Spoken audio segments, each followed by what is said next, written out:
Hi, I'm Sophie. And I'm Alice. Today, we will be performing an extract from Act 1, Scene 2 of The Merchant of Venice. In this scene, Portia complains about her situation, being unable to choose a husband due to the challenges devised by her father. Before being reminded by Nerissa that she is exceptionally fortunate.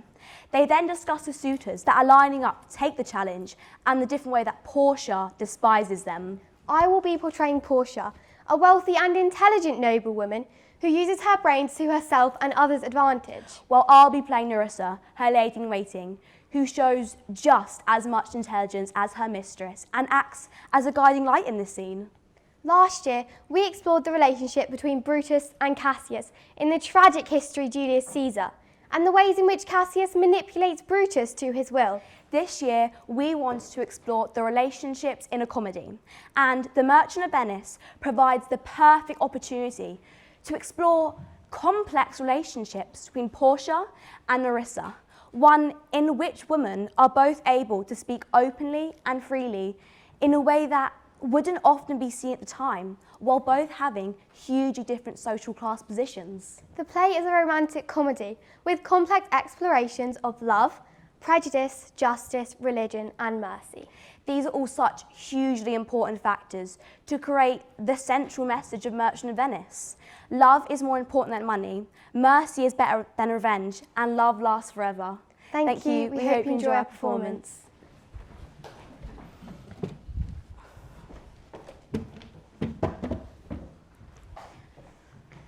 Your father was ever virtuous, and holy men at their deaths have good inspirations.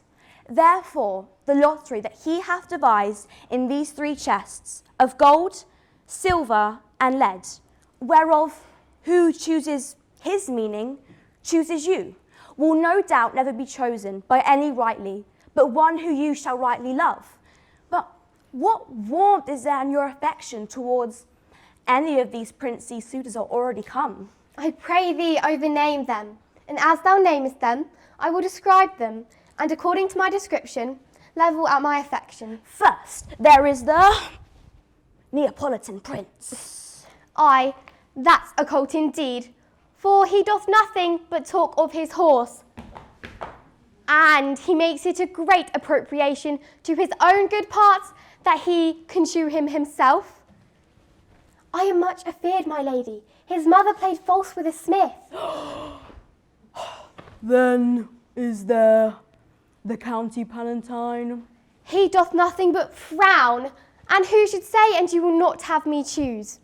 He hears merry tales, and smiles not.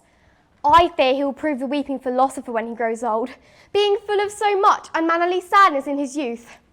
I had rather be married to a death's head with a bone in its mouth than to either of these. God defend me from these 2. How say you buy the French lord, Monsieur Le Bon?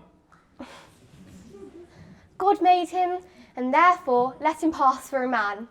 In truth, I know it is a sin to be a mocker, but why? He hath a horse better than the Neapolitans, a better bad habit of frowning than the Count Palatine. He is every man in no man. If a thrust will sing, he falls straight a caprieing. He will fence with his own shadow. If I should marry him, I should marry 20 husbands. If he would despise me, I would forgive him. For if he loved me to madness, I shall never requite him. What say you then to Falconbridge, the young Baron of England? You know I say nothing of him, for he understands not me, nor I him. He hath neither Latin, French, nor Italian, and you will come to the court and swear that I have a poor pennyworth in the English. He is a proper man's picture, but alas, who can converse with a dumb show? How oddly he is suited. I think he bought his doublet in Italy, his round hose in France, his bonnet in Germany, and his behaviour everywhere. What think you of the Scottish lord? His neighbour. That he hath a neighbourly charity within him, for he borrowed a box of the ear of the Englishman, and swore he would pay him back when he was able. I think the Frenchman became his surety and sealed under for another. How like you, the young German? The Duke of Saxony's nephew. Very lot vilely in the morning when he is sober, and most vilely in the afternoon when he is drunk. When he is best, he's a little worse than a man. And when he is worst, he's a little better than a beast. And the worst fall that ever fell, I hope I shall make shift to go without him. If he should offer to choose and choose the right casket, you should refuse to perform your father's will if you should refuse to accept him. Therefore, for fear of the worst, I pray thee set a deep glass of Rhenish wine on the contrary casket. For, if the devil be within and temptation without, I know he would choose it. I will do anything, Nerissa, I'll be married to a sponge. Do you not remember, lady, in your father's time, a Venetian, a scholar, and a soldier that came hither in company of the Marquis of Montferrat? Yes, it was Bassanio. As so I think. So was he called? True, madame. He of all the men that ever my foolish eyes looked upon was best deserving a fair lady. I remember him well, and I remember him worthy of thy praise.